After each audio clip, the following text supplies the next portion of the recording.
Arts and science, engineering, physiotherapy, pharmacy, MBA and MCA admission நடைபெறுகிறது. ரத்னம் group of institutions. கால் 84448909.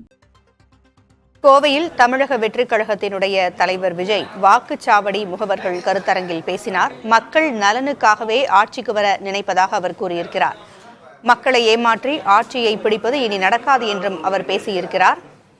தங்களுடைய ஆற்றல், அதாவது அங்கு கூடியிருக்கின்ற முகவர்களினுடைய ஆற்றல் தனக்கு தெரியும் என்றும் அவர் கூறியிருக்கிறார். மக்களிடம் சென்று ஆட்சிக்கு தாங்கள் வந்தால் என்னென்ன செய்வோம் என்பதை சொல்லுங்கள் என்றும் அவர் கூறியிருக்கிறார். நமது தொலைபேசி இணைப்பில் இது குறித்து பேசுவதற்காக மூத்த பத்திரிகையாளர் தராசு ஷியாம் இணைந்திருக்கிறார். பேசலாம். வணக்கம் சார். மக்கள் நலனுக்காகவே ஆட்சிக்கு வர நினைக்கிறோம், மக்களிடம் சென்று நாம் என்னவெல்லாம் செய்வோம் ஆட்சிக்கு வந்தால் என்பது குறித்து சொல்லுங்கள் என்று முகவர்களிடையே விஜய் பேசியிருக்கிறார். இன்று அவர் பேசியதை நீங்க எப்படி பாக்குறீங்க? ஒவ்வொரு வாக்குச்சாவடி முகவரும் ஒரு போர் வீரனுக்கு சமம் என்று விஜய் கூறினார். அது உண்மைதான். வாக்குச்சாவடி முகவர்கள் தான் நமக்கு அந்த லாஸ்ட் மைல் கனெக்டிவிட்டி, அதாவது வாக்காளர்களுக்கும் கட்சிக்கும் இடையிலான கடைசி தொடர்பு அதுதான். அவங்க தான் ஓட்டை கொண்டு வர முடியும். இப்போதிலிருந்தே பணி ஆரம்பிக்கணும். ஒவ்வொரு வாக்குச்சாவடி முகவரும் ஒரு குறிப்பிட்ட எண்ணிக்கையிலான வாக்காளர்களை தொடர்புல வச்சிருக்கணும். அவர்களுக்கு தேவையானதை செய்து கொடுக்க வேண்டும். தேவையானதுன்னா இந்த இடத்துல எதிர்கட்சியா இருக்கும்போது நேரடியாக அதிகாரத்தில் தலையிட்டு தேவையானதை செய்ய முடியாது. ஆனா அவங்களோட பிரதிநிதியா செயல்படலாம், ரெப்ரஸன்டேஷனை எடுத்துட்டு போகலாம். ஒரு சாதாரண கிராமம்னா ஒரு விஓ ஆபீஸ்க்கு போகலாம், தாசில்தார் ஆபீஸ்க்கு போகலாம். இதைத்தான் அவர் சொல்றாரு. பெரிய அளவுக்கான கூட்டம், பெரிய எழுச்சியா தான் இருந்தது. அதுல எல்லாம் மாற்று கருத்தே கிடையாது. இயல்பான கூட்டமா தெரிஞ்சது. குறிப்பாக இளைஞர்கள் ரொம்ப எழுச்சியோடவும் இயல்பாகவும் இருந்தார்கள். ஆனால் விஜய் அவர்கள் ரொம்ப குறுகிய நேரம் பேசினதாக நான் நினைத்தேன். தனி விமானத்துல நாளைக்கும் நிகழ்ச்சியில கலந்துக்கிட்டு இவ்வளவு பெரிய ஏற்பாட்டுக்கு அவர் பேசிய நேரம் குறைவு. அவருக்கு முன்னால் பேசியவர்கள் மிக அதிக நேரம் எடுத்துக்கொண்டார்கள். அது ஒரு காரணமான எனக்கு தெரியாது. ஆனால் பொதுவாக இது மாதிரியான மாநாட்டுக்கு வருகிற கடைக்கோடி தொண்டர்கள் நம்ம தலைவர் ரொம்ப நேரம் பேசணும், ரொம்ப எழுச்சியா பேசணும். ஏன்னா அந்த செய்தியை அவங்க தான் ஊர்களுக்கு கொண்டு போய் சேர்ப்பாங்க.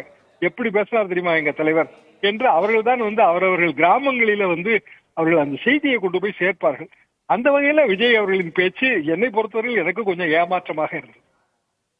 இன்றைய பேச்சை பொறுத்த வரைக்கும் அவர் முகவர்களிடம் சொன்னதை பார்க்கும் பொழுது அரசியல் அனுபவம் உங்களுக்கு இருக்கிறதா என்று மக்கள் கேட்பார்கள், பிறர் கேட்பார்கள். ஆனால் நேர்மை, கரைபடியாத அரசியல் செய்யும் நம்பிக்கை, லட்சியம் இதெல்லாம் உங்ககிட்ட இருக்குது, உங்களால் முடியும், உங்களுடைய ஆற்றல் எனக்கு தெரியும், உங்களுடைய அர்ப்பணிப்பு எனக்கு தெரியும் அப்படின்னு பேசியிருக்கிறாரு. இதை பார்க்கும் பொழுது தொடர்ந்து அரசியல் அனுபவம் விஜய்க்கு இருக்கிறதா என்ற கேள்வியை அவர் எதிர்கொண்டே இருக்கும் பொழுது அதற்கான விடையாக இதை அவர் தெரிவிக்கிறார் என்று எடுத்துக்கொள்ளலாமா? கண்டிப்பா அப்படித்தான் எடுத்துக்கொள்ள முடியும். அது போக விஜய் அவர்கள் நேரடி களத்திற்கு வருவதற்கு, அந்த களத்தின் கடினத்தை தாங்குவதற்கு தயாராக இருக்கிறார். அது நல்லாவே தெரியுது. ஏன்னா இந்த மாதிரியான ஒரு கூட்டத்துக்கு ஒரு கார்ல டிராவல் பண்ணி எல்லாரையும் தாண்டி வரும்போது ரொம்ப சங்கடங்கள் இருக்குங்க, ஏராளமான சங்கடங்கள் இருக்கு.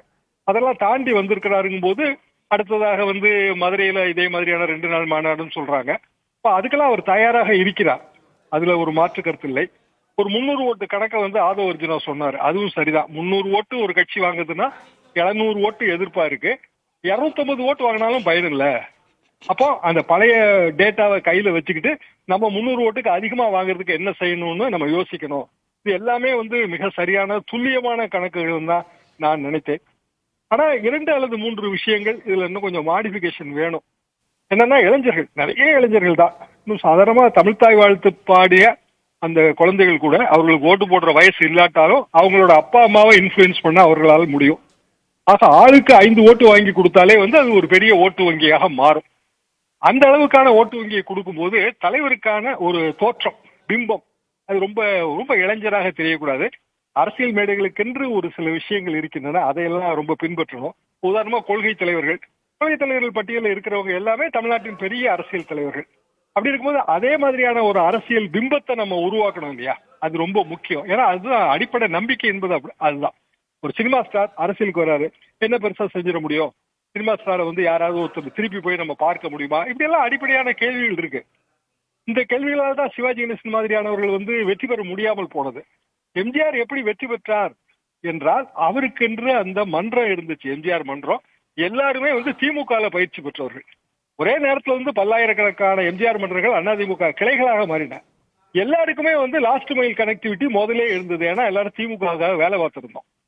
அப்போ எம்ஜிஆரின் வெற்றியை நம்ம பின்பற்றணும் என்றால் அதுல நேரடியாக அப்படியே அந்த உதாரணத்தை எடுக்க முடியாது. நம்ம புதிய உதாரணத்தை கிரியேட் பண்ணணும். இப்போ விஜய் என்ன புதிய உதாரணத்தை கிரியேட் பண்றாரு?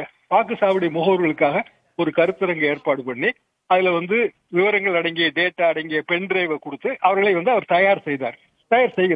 இன்னமும் எத்தனையோ மாதங்கள் இருக்கின்றன தேர்தலுக்கு. அடிப்படை பணியை தொடங்கி இருக்கிறார்கள். பெரிய அளவுக்கான எழுச்சி தென்படுகிறது. இதெல்லாமே வரவேற்க தகுந்த விஷயம். ஆனால் அந்த 300 ஓட்டு கணக்குல 301வது ஓட்டு இருக்கு இல்லைங்களா, அந்த ஒரு ஓட்டு, அதுதான் வெற்றிக்கும் தோல்விக்குமான வித்தியாசம். அதை கண்டிப்பாக அவர்கள் உணர்ந்து கொள்வார்கள் என்று நான் நினைக்கிறேன்.